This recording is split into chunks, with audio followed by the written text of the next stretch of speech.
wa Tanzania. Ndugu waandishi wa habari, nimeona tukutane kwa siku hii ya leo ya tarehe 31 ya mwezi wa 12 2025, angalau tuweze kuzungumza machache kwa wana Dar es Salaam, kama sehemu pia kumshukuru Mungu na kama sehemu pia ya kuombea heri ya taifa letu kwa mwaka unaofuata 2026. Kama mtakumbuka, ndugu waandishi wa habari, leo ni siku ya mwisho kwa mwaka 2025, na kwamba sasa kilichosalia ni masaa machache mwaka wetu uweze kupinduka na kuanza mwaka mpya wa mwaka 2026. Lakini kwa mwaka 2025 yako mambo mengi ambayo ninyi waandishi wa habari mmeweza kuyafanya kama sehemu ya kuhabarisha umma kuhusu mambo mbalimbali ya mkoa wetu wa Dar es Salaam. Kwa awali ya yote, nipende kuchukua nafasi hii kwanza kumshukuru sana Mwenyezi Mungu ambaye ametusaidia sote tukawa hapa, lakini aliyetusaidia sana mkoa wetu wa Dar es Salaam ukavuka salama katika mambo mengi. Na la kwanza ambalo ningetaka pia kumshukuru Mungu kwa zaidi ya yote ni kuhusu usalama wa mkoa wetu wa Dar es Salaam. Mkoa wetu wa Dar es Salaam, kiwango na hali ya usalama mpaka sasa ipo juu sana, kwa maana kwamba bado tunaendelea kushirikiana na wananchi wote kwa ujumla ili kuhakikisha mkoa wetu unaendelea kuwa kivutio cha kila kitu, na hasa katika masuala ya uwekezaji na masuala ya makuzi ya kiuchumi katika taifa letu. Lakini jambo la pili, namshukuru sana Mheshimiwa Rais. Mnafahamu kwa dhati kwamba sisi kama wateuliwa tu wa Mheshimiwa Rais tunayo dhamana pana ya kuweza kufanya kazi kwa maelekezo yale anayoyaelekeza. Lakini zaidi, kama mnafahamu kwamba vyeo vyetu usipofanya kazi kwa bidii, maana yake Mheshimiwa Rais anayo haki ya kikatiba ya kufanya maamuzi ya aina tofauti na kazi ambazo wewe kiongozi umepewa kufanya na hujazifanya. Kwa nikiri kwa dhati kwamba tunamshukuru sana Mheshimiwa Rais Dr. Samia Suluhu Hassan kwa kuendelea kutuamini kwa mwaka unaopita huu 2025 na pengine hata kuendelea mwaka 2026. Lakini pia niwashukuru sana timu ya wafanyakazi wenzetu na wananchi wote wa mkoa wa Dar es Salaam, mkiwemo ninyi waandishi wa habari, kwa kazi nzuri ambazo mnaendelea kuzifanya, kwa sababu habari ni muhimili wa nne wa dola, na kwamba pale ambapo mtaripoti taarifa inayoweza kugharimu taifa, ni dhahiri kuwa chombo cha habari kinaweza kuwa na role ya kuchochea ama role ya kuweza kuzuia au kupunguza kile ambacho kingeweza kupata taifa letu. Kwa dhati niwashukuru sana waandishi wa habari, na niwashukuru sana pia wafanyakazi wenzetu katika mkoa wa Dar es Salaam. Niwashukuru pia wananchi wote kwa ujumla pale ambapo tumefanya kazi na pale ambapo wakati fulani pia tumewaudhi wananchi wetu, lakini kwa pamoja tumeendelea kushikamana ili tuweze kulijenga taifa ama mkoa ambao una dira moja na mkoa ambao una lengo lake kubwa ni kuharakisha maendeleo. Aidha, jambo jingine la msingi sana, ndugu waandishi wa habari, nimeona ni vizuri sana pia tukazungumza machache ambayo tumepita nayo kwa mwaka 2025. Kama mtakumbuka kwamba mkoa wetu umeendelea kupokea fedha za maendeleo kama ambavyo mikoa mingine yote inapokea, na kwamba sisi katika mkoa wetu wa Dar es Salaam yako mambo kadhaa ambayo kwa muda mrefu yamekuwa ni kero kubwa sana. Lakini kwa dhati nitumie nafasi hii kumshukuru sana tena Mheshimiwa Rais kwa kusimamia kwa dhati ili kupunguza kero ambazo kwa mkoa wetu zilikuwa ni kero sugu na kero mama. Jambo la kwanza katika kero, mtakumbuka kwamba kila yalipotokea mafuriko katika mkoa wetu wa Dar es Salaam, kwa muda mrefu sana tumekuwa tukifunga baadhi ya barabara, na ambazo ndizo zimekuwa kiunganishi kikubwa cha uchumi kati ya wilaya zingine na wilaya ya Ilala ambayo iko katikati ya jiji letu. Na moja ya barabara ambayo tumekuwa tukiifunga sana ni hii barabara ya Jangwani, ambayo ni barabara Molo Road, na hasa pale Jangwani ambayo imetokana na daraja maji ya mto kujaa juu ya daraja na kusababisha daraja hilo kupitika na nyakati za mvua. Ninayo heshima kwenu ndugu waandishi wa habari kuambieni kuwa daraja lile tulilipata fedha kwa ajili ya kuanza kujengwa, na fedha nyingi sana ambazo zimekushawekwa hapo, si chini ya bilioni 97, na ambazo zimekushawekwa katika daraja la Jangwani ili kuhakikisha kwamba ifikapo mwaka 2026-27 daraja hilo linakuwa limekamilika. Sasa hili wakati fulani budget zinapangwa, lakini wakati fulani pia tunasema unapokutana na Mheshimiwa Rais mahali popote, jambo kubwa ambalo unapaswa kumweleza ni kuhusu maendeleo ya mkoa wako na kipande ulichopewa kuongoza. Kwa nikiri kwa dhati kwamba baada ya kumweleza Mheshimiwa Rais mara kwa mara katika hili, baadaye akaidhinisha fedha ambazo zimekwenda sasa kuanza kujenga daraja la Jangwani, kujenga daraja la Mkwajuni na kujenga daraja la Kigogo. Daraja la Kigogo, ndugu waandishi wa habari, linajengwa kwa chini ya bilioni 17.7. Wakati daraja la hapa Jangwani linajengwa kwa chini ya bilioni 97. Na daraja la Mkwajuni linajengwa kwa chini ya bilioni 11. Sasa ukiangalia fedha hizi zote ni fedha ambazo ziko pamoja, zimekaribiana ili kuhakikisha kwamba barabara zinazoingia mjini zinapitika. Kwa hii ni jambo ambalo kwa kuwa lilikuwa kero kwa muda mrefu, na kwa kuwa ilikuwa inalazimika kusimamisha shughuli za kiuchumi kwa kufunga barabara hiyo, nitoe maelezo ya dhati kwamba tunashukuru sana Mheshimiwa Rais kwa kuridhia ili kuiondoa adha hii ambayo kwa muda mrefu kimekuwa ni kilio kwa wana Dar es Salaam. Lakini jambo jingine la muhimu ambalo pia nitaka mlielewe, kumekuwa kuna malalamiko makubwa sana barabara ya kwenda Kongoe, hii pale Mbagala kwa mbele kwenye mto Mzinga. Kumekuwa kuna malalamiko makubwa na ambayo ninyi waandishi wa habari mmekuwa ni mashahidi. Baadhi ya wenzetu wamepoteza maisha yao kwa sababu ya magari kuferi breki, barabara kuwa nyembamba, na baadhi ya watu wameachiwa ulemavu kwa sababu ya ajali ambazo zimekuwa zitokea katika barabara hiyo.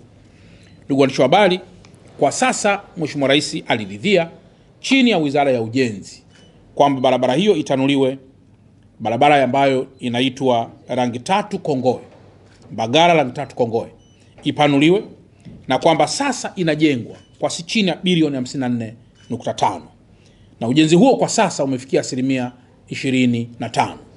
Naeleza haya ndugu zangu waandishi wa habari kwa sababu unapofunga mwaka ni vizuri sana pia wana Dar es Salaam wakaelewa progress ya maendeleo ambayo mkoa wetu umepata ndani ya muda mfupi sana wa utawala wa Dr. Samia Suluhu Hassan.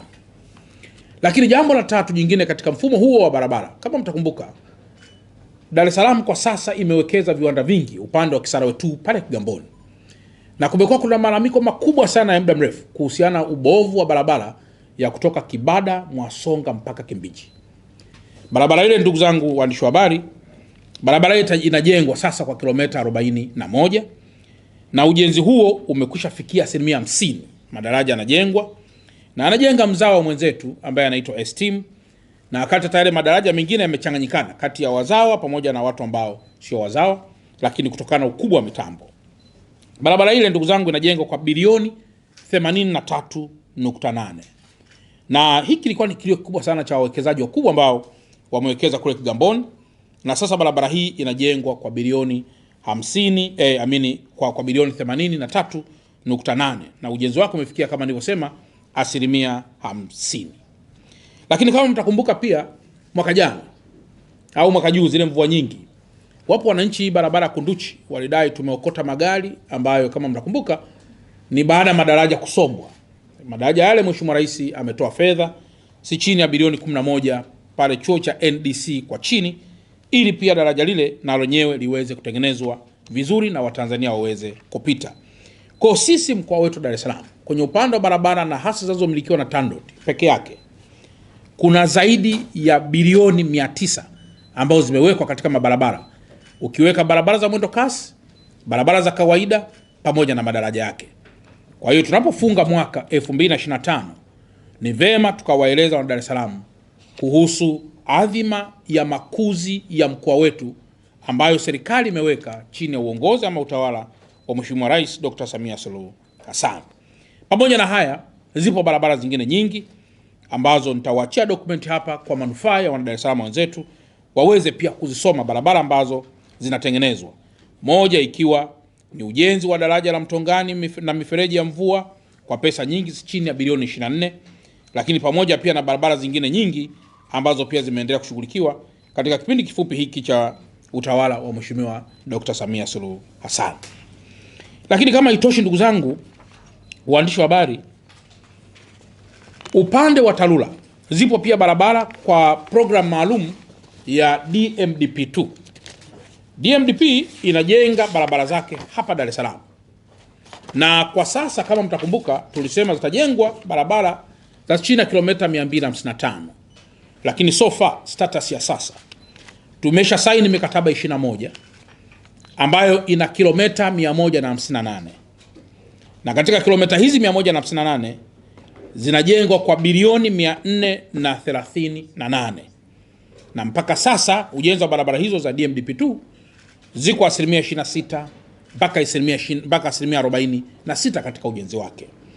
Kwa hiyo nitoe rai pia kwa wana Dar es Salaam ya kwamba tuendelee kushirikiana na wakandarasi wote ambao wako katika mabarabara haya ili miradi hii iweze kukamilika kwa wakati na tuweze kuharakisha maendeleo katika jiji letu. Ipo mikataba michache ambayo bado haijasainiwa na ambayo inasubiri sasa tulipe fidia, kwa sababu baadhi ya barabara zinapita kwenye nyumba za watu.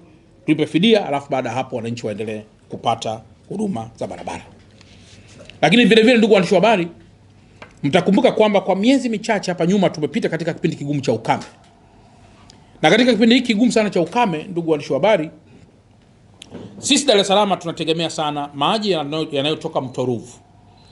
Na mto Ruvu chanzo chake kikubwa pia ni milima ya Uruguru. Na ndani ya milima ya Uruguru kuna mito chini ya 5 ambayo inachangia maji yake kwenye mto Rufiji, kwenye mto Ruvu. Na kutoka Ruvu na kutoka kule Morogoro mpaka hapa si chini ya kilomita 260. Maana yake ni kwamba mtu anasafiri kwa chini ya kilomita 260. Na kama ambavyo Mheshimiwa Waziri amekuwa akizungumza, waziri wa maji, mitambo yetu kwa sasa DAWASA ina uwezo wa kuproduce maji si chini ya lita milioni 534.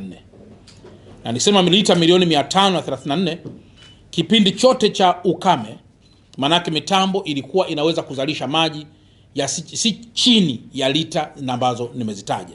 Na ndio maana kidogo kawa sasa kuna uhaba mkubwa. Na sasa Mheshimiwa Waziri Mkuu pia pamoja na Mheshimiwa Waziri wa Maji wamefika pia kwenye chanzo, na sisi serikali ya mkoa tumefika kwenye chanzo na kuona kwamba mvua ambazo zimeshaanza kunyesha katika baadhi ya mikoa tayari kina chetu cha maji kimeendelea kuongezeka, kwa maana Ruvu juu na Ruvu chini, ili production ya maji ya lita milioni 534 iweze kurudi kama ilivyokusudiwa.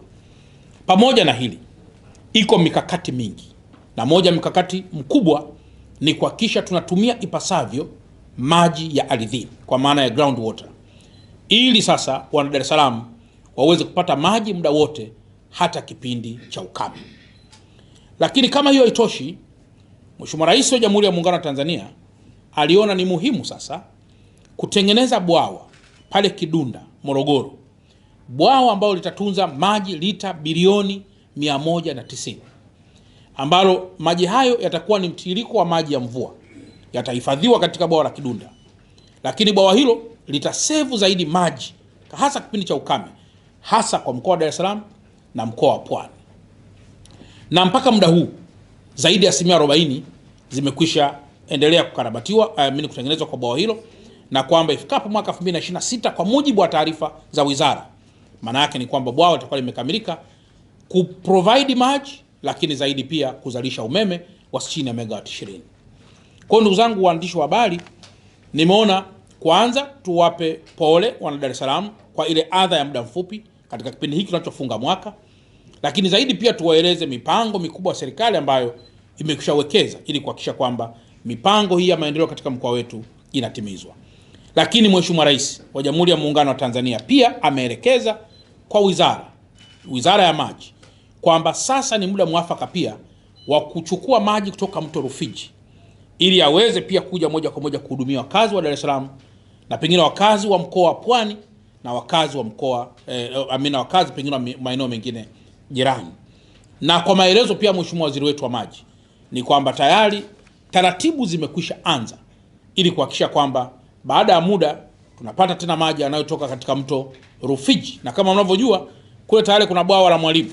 Maana yake ni kwamba maji yanayojaa katika bwawa la Mwalimu yanayotembea katika mto Rufiji yatakuwa, maji ya mvua pia yatakuwa yapotei, ili angalau pia yaweze kufika Dar es Salaam kwa ajili ya kuhudumia shughuli mbalimbali zikiwemo shughuli za viwanda na masuala mengineyo.